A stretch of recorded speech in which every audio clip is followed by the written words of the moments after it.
Antibodies, Charles Stross. Everyone remembers where they were and what they were doing when a member of the great and the good is assassinated. Gandhi, the Pope, Thatcher. If you were old enough, you remembered where you were when you heard the ticker tape of history etched across your senses. You can kill a politician, but their ideas usually live on. They have a life of their own. How much more dangerous, then, the ideas of mathematicians? I was elbow-deep in an eviscerated PC, performing open-heart surgery on a diseased network card, when the news about the traveling salesman theorem came in. Over on the other side of the office, John's terminal beeped, notification of incoming mail. A moment later, my own workstation bonged. "Hey, Jeff, get a load of this." I carried on screwing the card back into its chassis. John is not a priority interrupt. "Someone's come up with a proof that NP-complete problems lie in P. There's a posting in comp.risks saying they've used it to find an O** in circumflex 2 solution to the traveling salesman problem, and it scales. Looks like April 1st has come early this year, doesn't it?" I dropped the PC's lid on the floor hastily and sat down at my workstation. Another cubed sphere hypothesis, another flame war in the math news groups, or something more serious. "When did it arrive?" I called over the partition. Soroya, passing my cubicle entrance with a cup of coffee, cast me a dirty look. Loud voices aren't welcome in open-plan offices. "This just in," John replied. I opened up the mail tool and hit on the top of the list, which turned out to be a memo from HR about diversity awareness training. No, next. They want to close the smoking room and make us a 100% tobacco-free workplace. Next. Forwarded email. Headers bearing the spoor of 1,000 mail servers from Addis Ababa to Ulaanbaatar. Before it had entered our internal mail network, it had traveled from Taiwan to Rochester, NJ, then to UCB in the Bay Area, then via a mailing list to all points.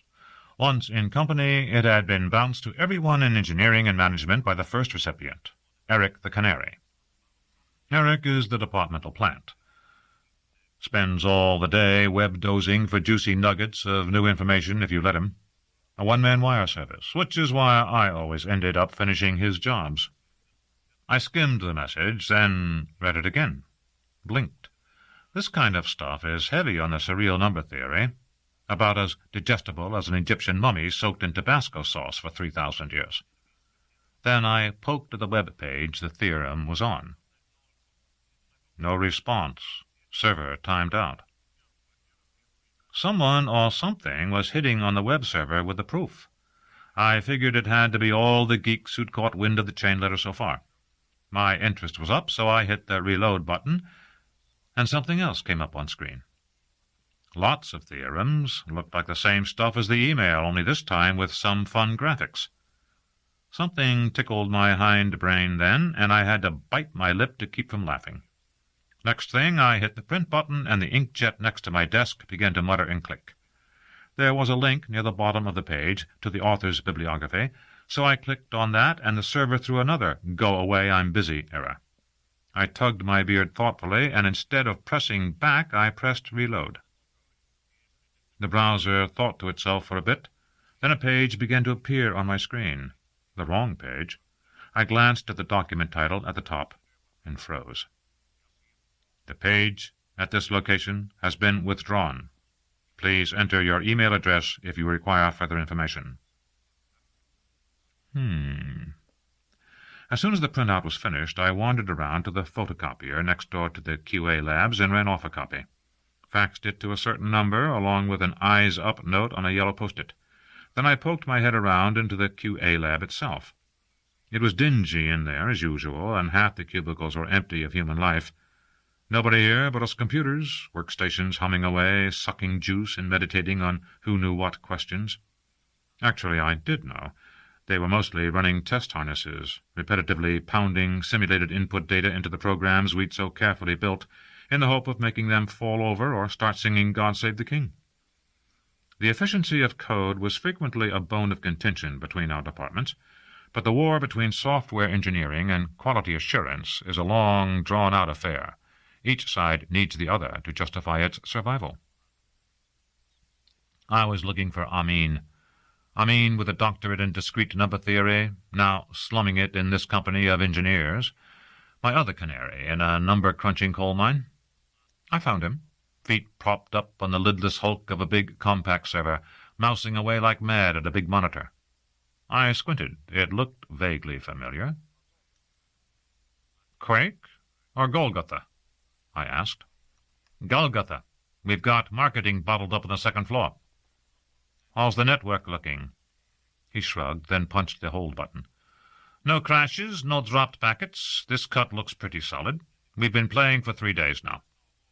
What can I do for you?" I shoved the printout under his nose. "This seem feasible to you?" "Hold on a mo." He hit the pause key, then scanned it rapidly. Did a double take. "You're not shitting?" "Came out about 2 hours ago." "Jesus, homeboy Christ, riding into town at the head of a convoy of Hell's Angels with a police escort." He shook his head. I mean, always swears by Jesus, a weird side effect of a westernized Islamic upbringing. Take somebody else's prophet's name in vain. "If it's true, I can think of at least 3 different ways we can make money at it, and at least 2 more to end up in prison. You don't use PGP, do you?" "Why bother?" I asked, my heart pounding. "I've got nothing to hide." "If this is true," he tapped the papers, "then every encryption algorithm except the one-time pad has just fallen over. Take a while to be sure, but that crunch you heard in the distance was the sound of every secure commerce server on the Internet succumbing to a brute force attack. The script kiddies will be creaming themselves. Jesus Christ!" He rubbed his mustache thoughtfully. "Does it make sense to you?" I persisted. "Come back in 5 minutes and I'll tell you." "Okay." I wandered over to the coffee station, thinking very hard. People hung around and generally behaved as if it was just another day. Maybe it was. But then again, if that paper was true, quite a lot of stones had just been turned over, and if you were one of the pale guys who lived underneath, it was time to scurry for cover. And it had looked good to me.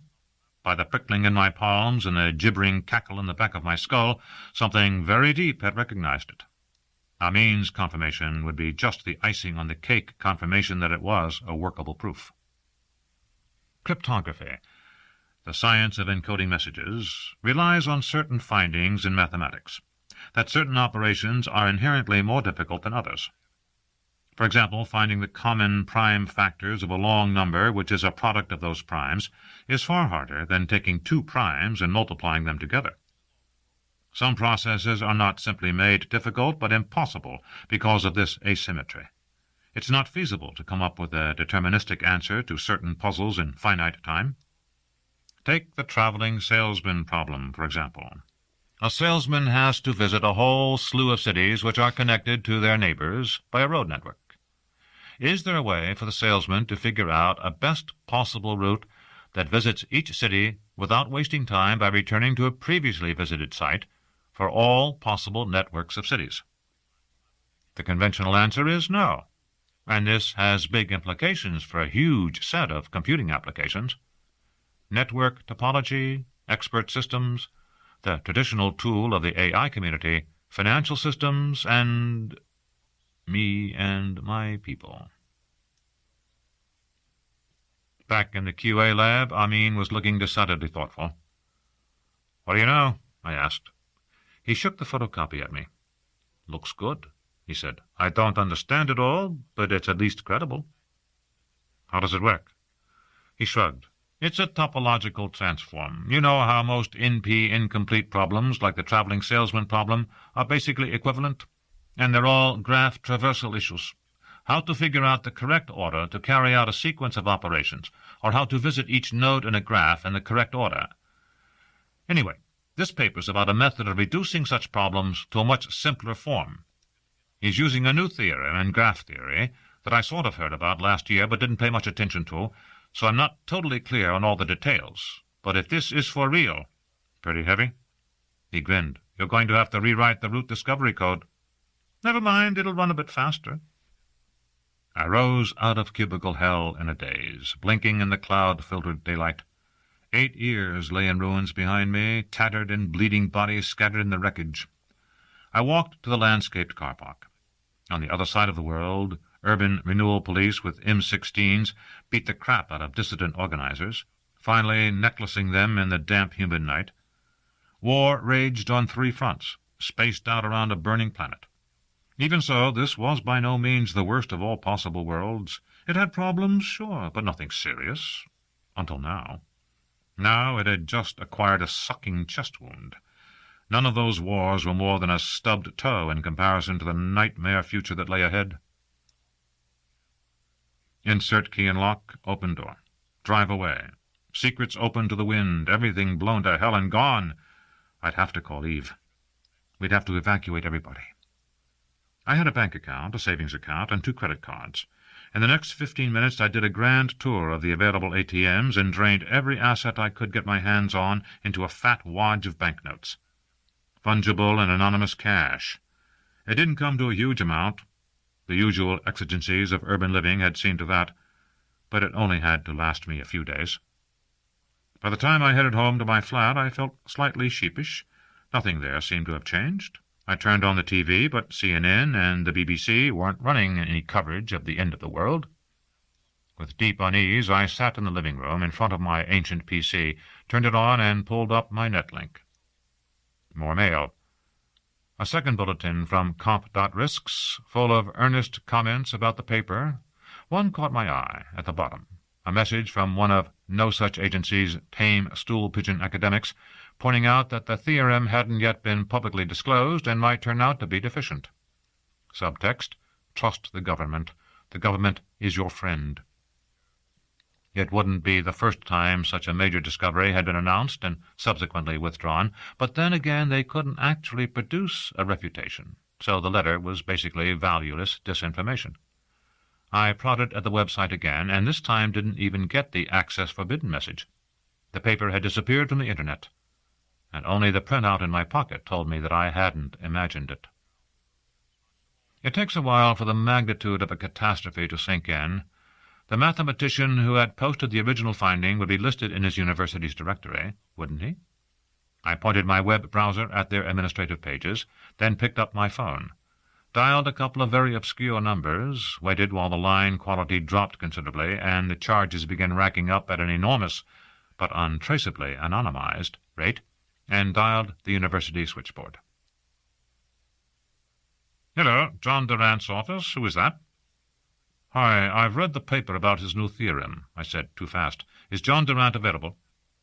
"Who are you?" asked the voice at the other end of the phone, female voice, twangy Midwestern accent. "A researcher. Can I talk to Dr. Durant, please?" "I'm afraid he won't be in today," said the voice on the phone. "He's on vacation at present, stressed due to overwork." "I see," I said.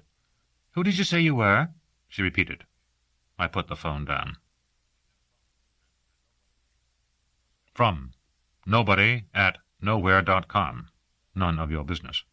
To cyberpunks. Subject: John Durant's whereabouts. Date: You might be interested to learn that Dr. John Durant, whose theorem caused such a fuss here earlier, is not at his office. I went there a couple of hours ago in person, and the area was sealed off by our friends from the Puzzle Palace. He's not at home either. I suspect the worst. By the way, guys, you might want to keep an eye on each other for the next couple of days, just in case. Signed, your friendly spook. Eve? Bob? Greenfields. You phoned me to say you know someone with hay fever? We both have hay fever. It may be terminal. I know where you can find some medicine for that. Medicine won't work this time. It's like the Emperor's new suit. It's like what? Please repeat. The Emperor's new suit.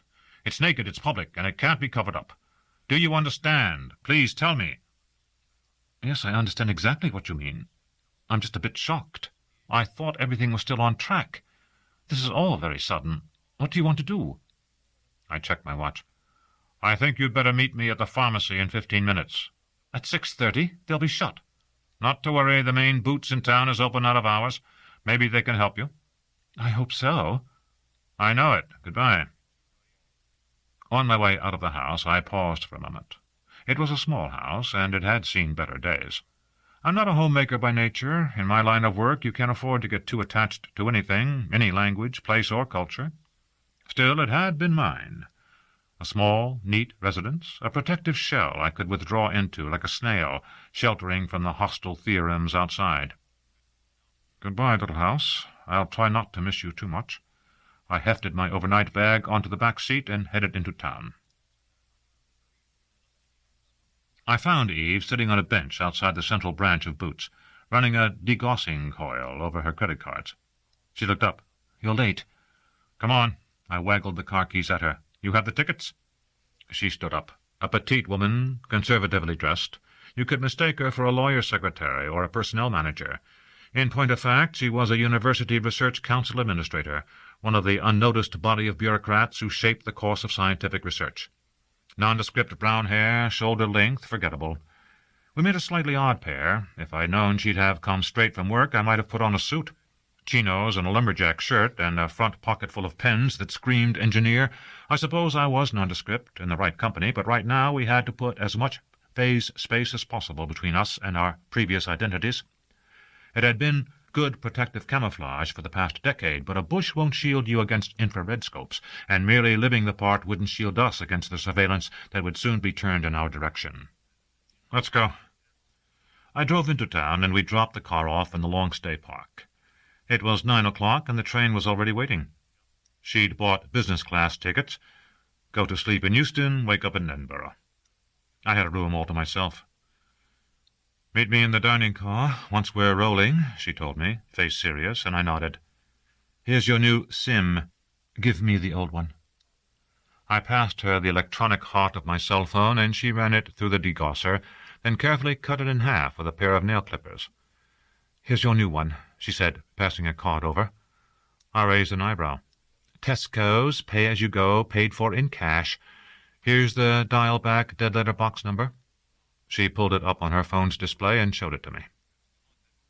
Got that. I inserted the new SIM, then punched the number into my phone. Later, I'd ring the number. A PABX there would identify my voice print, then call my phone back, downloading a new set of numbers into its memory. Contact numbers for the rest of my ops cell, accessible via cell phone and erasable in a moment. The less you knew, the less you could betray. The London to Scotland sleeper train was a relic of an earlier age, a rolling hotel, characterized by a strange, down-at-heel 70s charm. More importantly, they took cash and didn't require ID, and there were no security checks, nothing but the usual on-station cameras monitoring people wandering up and down the platforms. Nothing on the train itself. We were booked through to Aberdeen, but getting off in Edinburgh. First step on the precarious path to anonymizing ourselves. If the camera spool-off was being archived to some kind of digital medium, we might be in trouble later, once the coming AI burn passed the hard takeoff point. But by then we should be good and gone. Once in my cabin, I changed into slacks, shirt, and tie. Image 22, business consultant on way home for the weekend. I dinked with my phone in a desultory manner, then left it behind under my pillow, primed to receive silently. The restaurant car was open, and I found Eve there. She'd changed into jeans and a T-shirt and tied her hair back, taking 10 years off her appearance. She saw me and grinned, a trifle maliciously.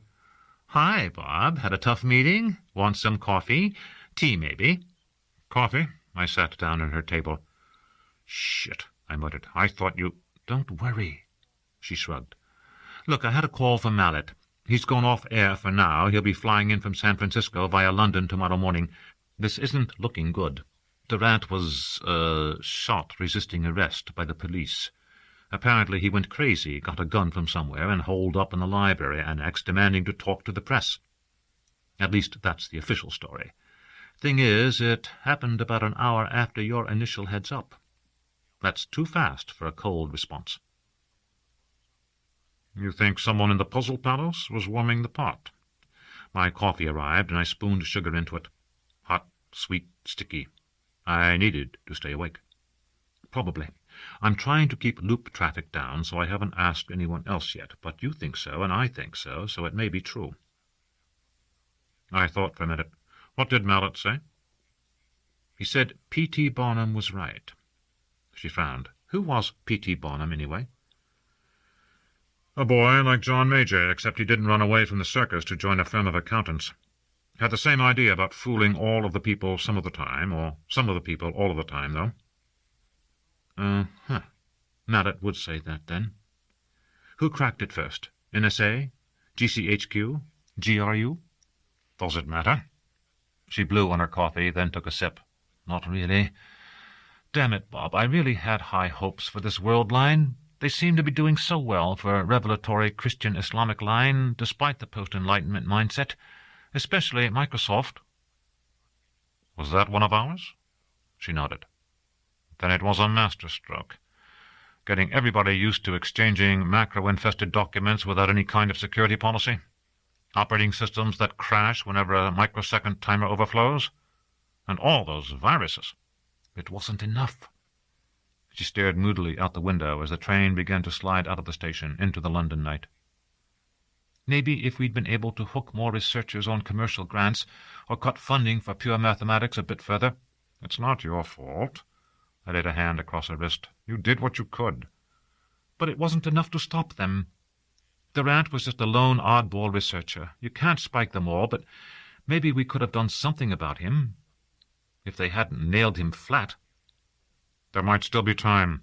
A physics package delivered to the right address in Maryland, or maybe a hyper-virulent worm using one of those buffer overrun attacks we planted in the IP stack Microsoft licensed. We could take down the Internet. It's too late. She drained her coffee to the bitter dregs. You think the Echelon mob leave their SIGINT processor farms plugged into the Internet? Or the RSV, for that matter? Face it, they probably cracked the same derivative as Durant a couple of years ago. Right now there may be as many as 2 or 3 weekly superhuman AIs gestating in government labs. For all I know, they may even have a time-like oracle in the basement at Lawrence Livermore in the States. They've gone curiously quiet on the information tunneling front lately. And it's transglobal. Even the Taliban are on the web these days. Even if we could find some way of tracking down all the covert government crypto-AI labs and bombing them, we couldn't stop other people from asking the same questions. It's in their nature. This isn't a culture that takes no for an answer without asking why. They don't understand how dangerous achieving enlightenment can be. What about Mallet's work? What, with the Bible bashers? She shrugged. Banning fetal tissue transplants is all very well, but it doesn't block the PCR amplification pathway to massively parallel processing, does it? Even the Frankenstein food scare didn't quite get them to ban recombinant DNA research, and if you allow that, it's only a matter of time before some wet lab starts mucking around encoding public keys in DNA, feeding them to ribosomes and amplifying the output. From there, it's a short step to building an on-chip PCR lab. Then all they need to do is set up a crude operon-controlled chromosomal machine and bingo. Yet another route through to a hard take-off AI singularity. Say what you will, the buggers are persistent. Like lemmings. We were rolling through the North London suburbs now, past sleeping tank farms and floodlit orange washout streets. I took a good look at them. It was the last time I'd be able to.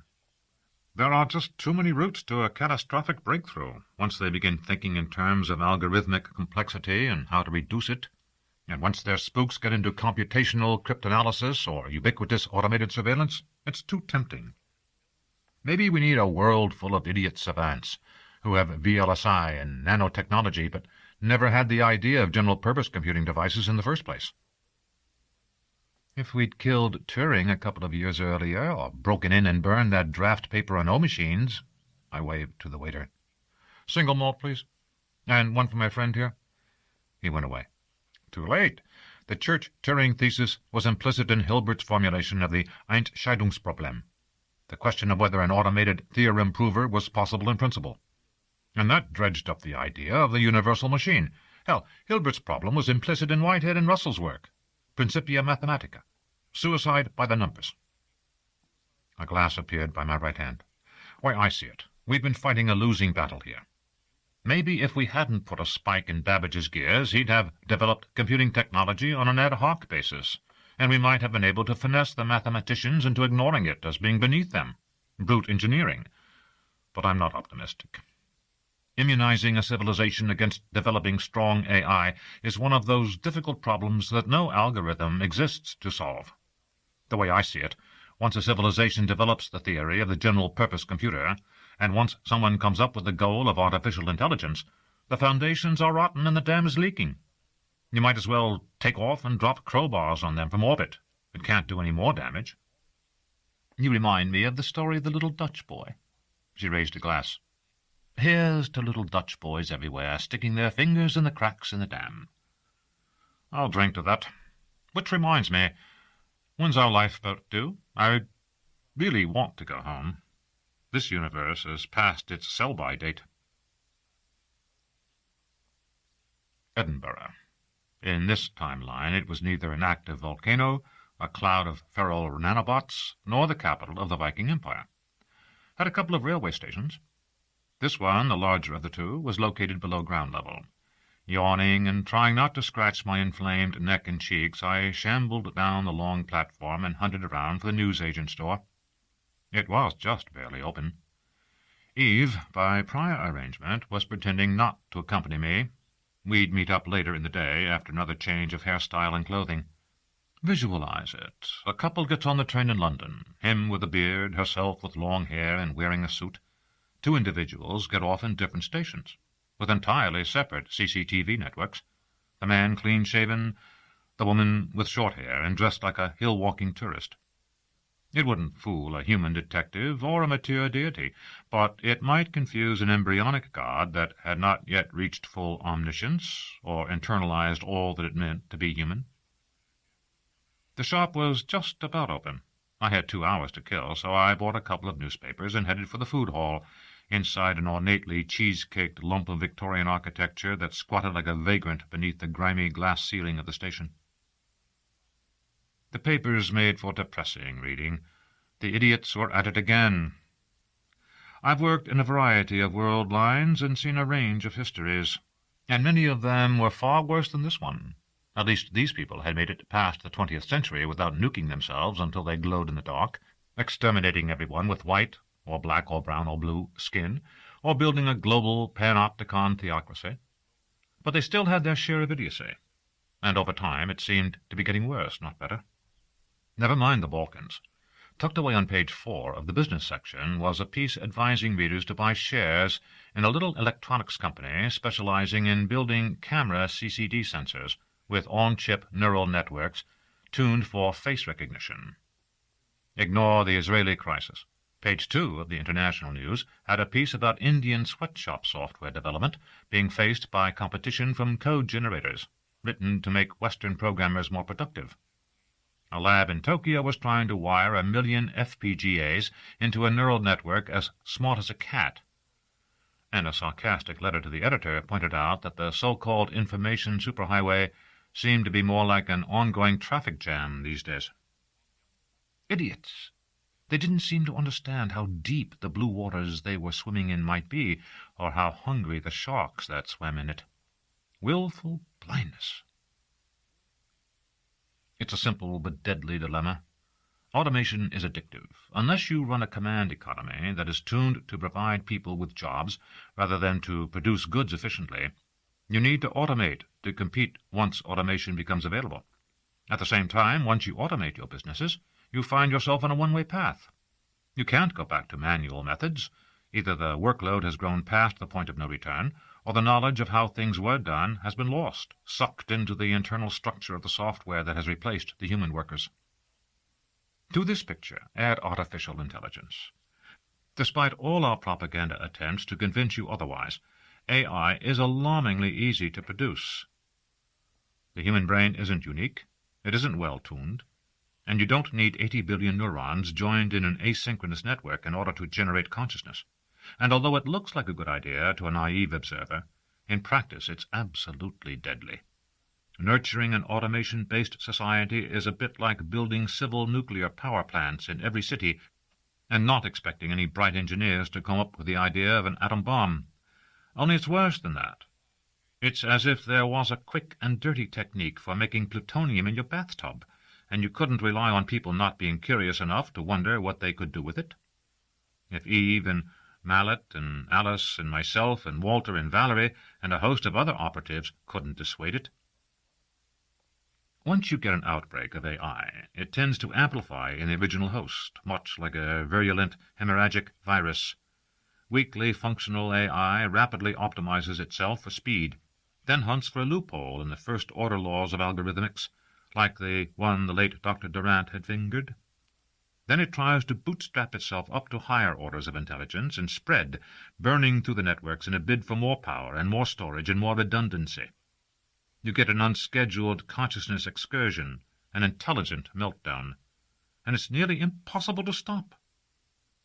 Penultimately, days to weeks after it escapes, it fills every artificial computing device on the planet. Shortly thereafter, it learns how to infect the natural ones as well. Game over. You lose. There will be human bodies walking around, but they won't be human anymore. And once it figures out how to directly manipulate the physical universe, there won't even be memories left behind. Just a noosphere, expanding at close to the speed of light, eating everything in its path, and one universe just isn't enough. Me? I'm safe. So is Eve. So are the others. We have antibodies. We were given the operation. We all have silent bicameral partners watching our Broca's area for signs of infection, ready to damp them down. When you're reading something on a screen and suddenly you feel as if the Buddha has told you the funniest joke in the universe, the funniest Zen joke that's even possible, it's a sign. Something just tried to infect your mind, and the prosthetic immune system laughed at it. That's because we're lucky. If you believe in reincarnation, the idea of creating a machine that can trap a soul stabs a dagger right at the heart of your religion. Buddhist worlds that develop high technology, Zoroastrian worlds, these world lines tend to survive. Judeo-Christian Islamic ones generally don't. Later that day I met up with Eve again, and Walter. Walter went into really deep cover, far deeper than was really necessary, married with 2 children. He'd brought them along, but obviously hadn't told his wife what was happening. She seemed confused, slightly upset by the apparent randomness of his desire to visit the Highlands, and even more concerned by the urgency of his attempts to take her along. "What the hell does he think he's playing at?" hissed Eve when we had a moment alone together. "This is insane." "No, it isn't." I paused for a moment, admiring a display of brightly woven tartans in a shop window. We were heading down the high street on foot, braving the shopping crowds of tourists, en route to the other main railway station. If there are any profilers looking for signs of an evacuation, they won't be expecting small children. They'll be looking for people like us, anonymous singletons working in key areas, dropping out of sight and traveling in company. Maybe we should ask Sarah if she's willing to lend us her son. Just while we're traveling, of course. "I don't think so. The boy's a little horror, Bob. They raised them like natives." "That's because Sarah is a native." "I don't care. Any civilization where the main symbol of religious veneration is a tool of execution is a bad place to have children." I chuckled. Then the laughter froze inside me. "Don't look round. We're being tracked." "Uh-huh. I'm not armed. You?" It didn't seem like a good idea. If you were questioned or detained by police or officials, being armed can easily turn a minor problem into a real mess. And if the police or officials had already been absorbed by a hard takeoff, nothing short of a backpack nuke in a dead man's handle will save you. Behind us, to your left. Traffic surveillance camera. It's swiveling too slowly to be watching the buses. I wish you hadn't told me.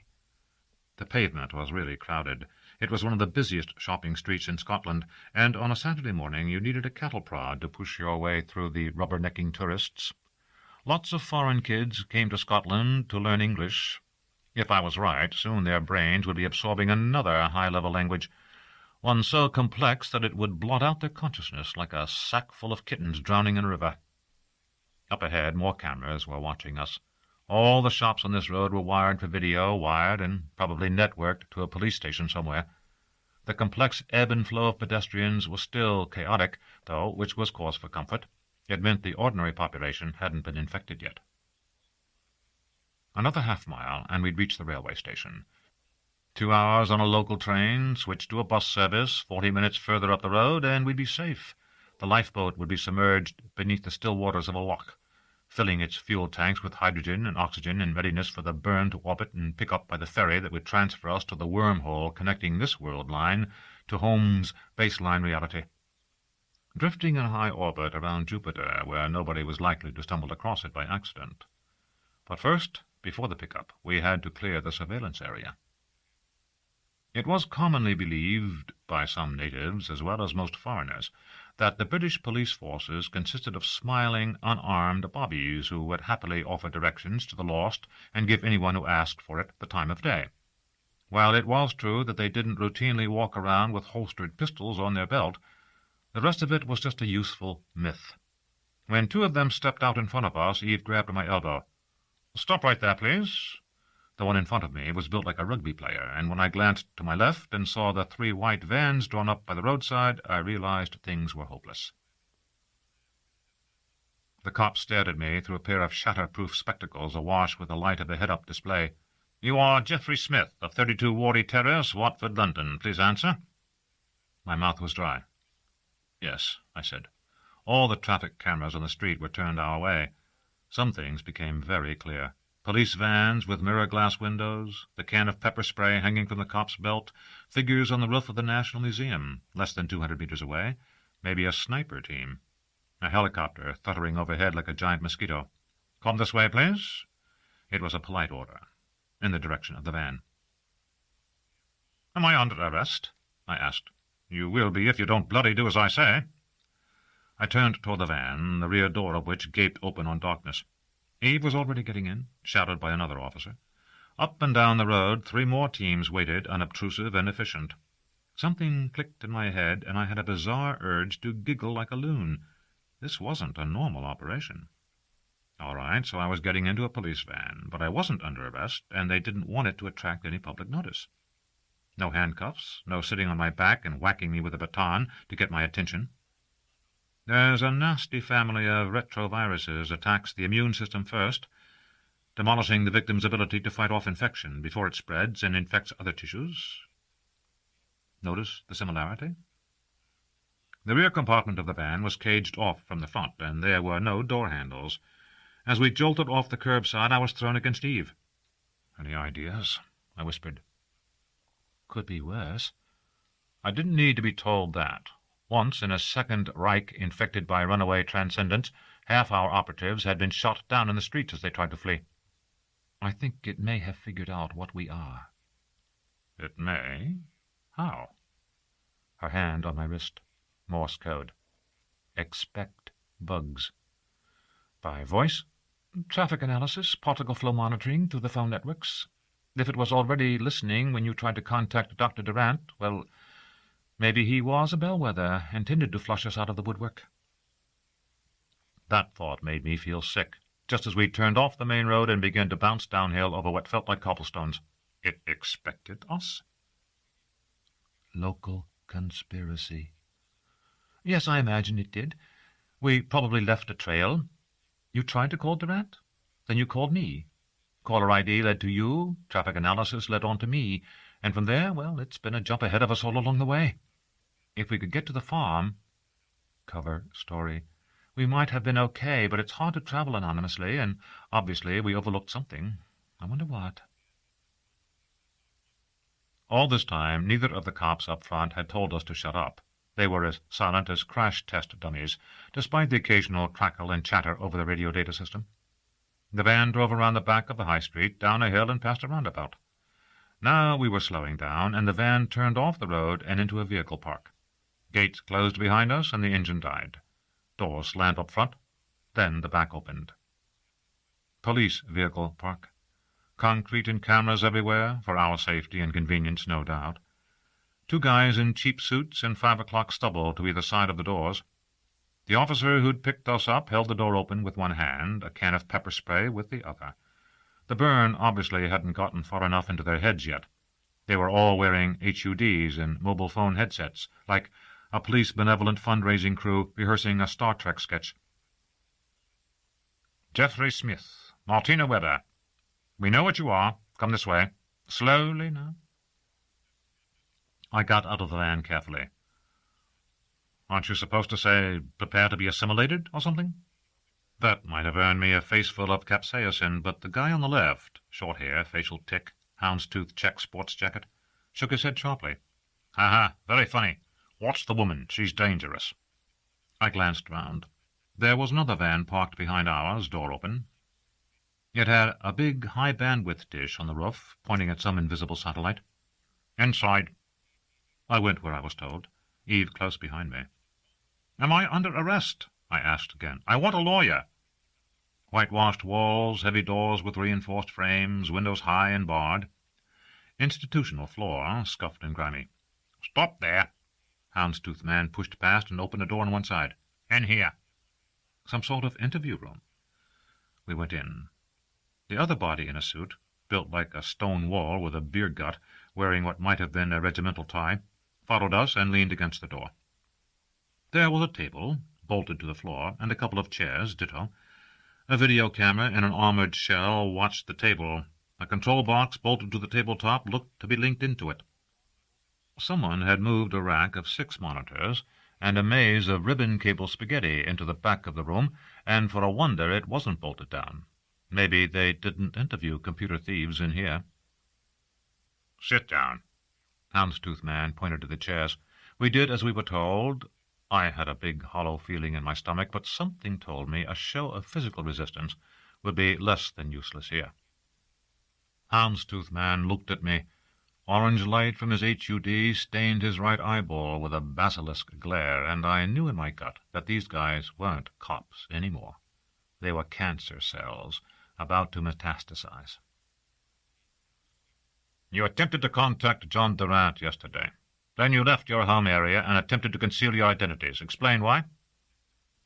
For the first time, I noticed a couple of glassy black eyeballs on the mobile video wall. Houndstooth man spoke loudly and hesitantly, as if repeating something from a teleprompter. What's to explain? Asked Eve. You are not human. You know we know this. We just want to be left alone. Not strictly true, but it was part of cover story number 2. But evidence of your previous collusion is minimal. I are uncertain of potential conspiracy extent. Conspiracy. Treason. Subversion. Are you human? Yes, I said, emphatically oversimplifying.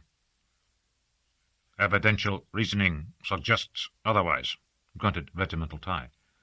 We cite your awareness of importance of algorithmic conversion from NP incomplete to P complete domain, your evident planning for this contingency, your multiplicity, destruction of counteragents in place elsewhere. This installation is isolated, Houndstooth man added helpfully. We am inside the Scottish Internet Exchange. Telcos also. Resistance is futile. The screens blinked on, wavering in strange shapes. Something like a Lorenz attractor with a hangover writhed across the composite display, deafening pink noise flooding in repetitive waves from the speakers. I felt a need to laugh. We aren't part of some dumb software sensation. We're here to stop you, you fool. Or at least to reduce the probability of this time stream entering a Tipler catastrophe. Houndstooth man frowned. Am you referring to Frank Tipler? Citation. Physics of immortality or strong anthropic principle? The latter. You think it's a good thing to achieve an informational singularity too early in the history of a particular universe? We don't. You young gods are all the same. Omniscience now and damn the consequences. Go for the peace-based complete problem set. Extend your intellect until it bursts. First you kill off any other AIs. Then you take over all available processing resources. But that isn't enough. The Copenhagen School of Quantum Mechanics is wrong, and we live in a weird cosmology. All possible outcomes coexist, and ultimately you'll want to colonize those timelines, spread the infection wide. An infinity of universes to process in instead of one, that can't be allowed. The on-screen fractal was getting to me. The giggles kept rising until they threatened to break out. The whole situation was hilarious. Here we were, trapped in the basement of a police station owned by zombies working for a newborn AI, which was playing cheesy psychedelic videos to us in an attempt to perform a buffer overflow attack on our limbic systems. The end of this world was a matter of hours away, and... Eve said something that made me laugh. I came to, an unknown time later, lying on the floor. My head hurt ferociously where I'd banged it on a table leg, and my rib cage ached as if I'd been kicked in the chest. I was gasping, even though I was barely conscious. My lungs burned, and everything was a bit grey around the edges. Rolling onto my knees, I looked round. Eve was groaning in a corner of the room, crouched, arms cradling her head. The two agents of whoever was taking over the planet were both on the floor, too. A quick check showed that regimental tie was beyond help, a thin trickle of blood oozing from one ear. And the screens had gone dark. "What happened?" I said, climbing to my feet. I staggered across to Eve. "You all right?" She looked up at me with eyes like holes. "What? You said something that made me laugh. What?" "Let's get out of here." I looked around. Houndstooth Man was down too. I leaned over and went through his pockets. Hit pay dirt. Car keys. "Bingo." "You drive," she said wearily. "My head hurts." "Mine too." It was a black BMW, and the vehicle park gates opened automatically for it. I left the police radio under the dash turned off, though. "I didn't know you could do that." "Do what? I thought you told them a joke." "Antibodies," she said. "Ow." Rested her face in her hands as I dragged us onto a main road, heading out for the West End. "We must have, I don't know. I don't even remember how funny it was. I must have blacked out. My passenger and your passenger." "They killed the local infection." "Yes, that's it." I grinned. "I think we're going to make it." "Maybe." She stared back at me. "But, Bob, don't you realize?" "Realize what?" "The funniest thing. Antibodies imply prior exposure to an infection, don't they? Your immune system learns to recognize an infection and reject it. So where were we exposed, and why?" Abruptly she shrugged and looked away. "Never mind." "Of course not." The question was so obviously silly that there was no point considering it further. We drove the rest of the way to Haymarket Station in silence, parked the car, and joined the 8 or 10 other agents silently awaiting extraction from the runaway singularity. Back to the only timeline that mattered. Back to the warm regard and comfort of a God who really cares.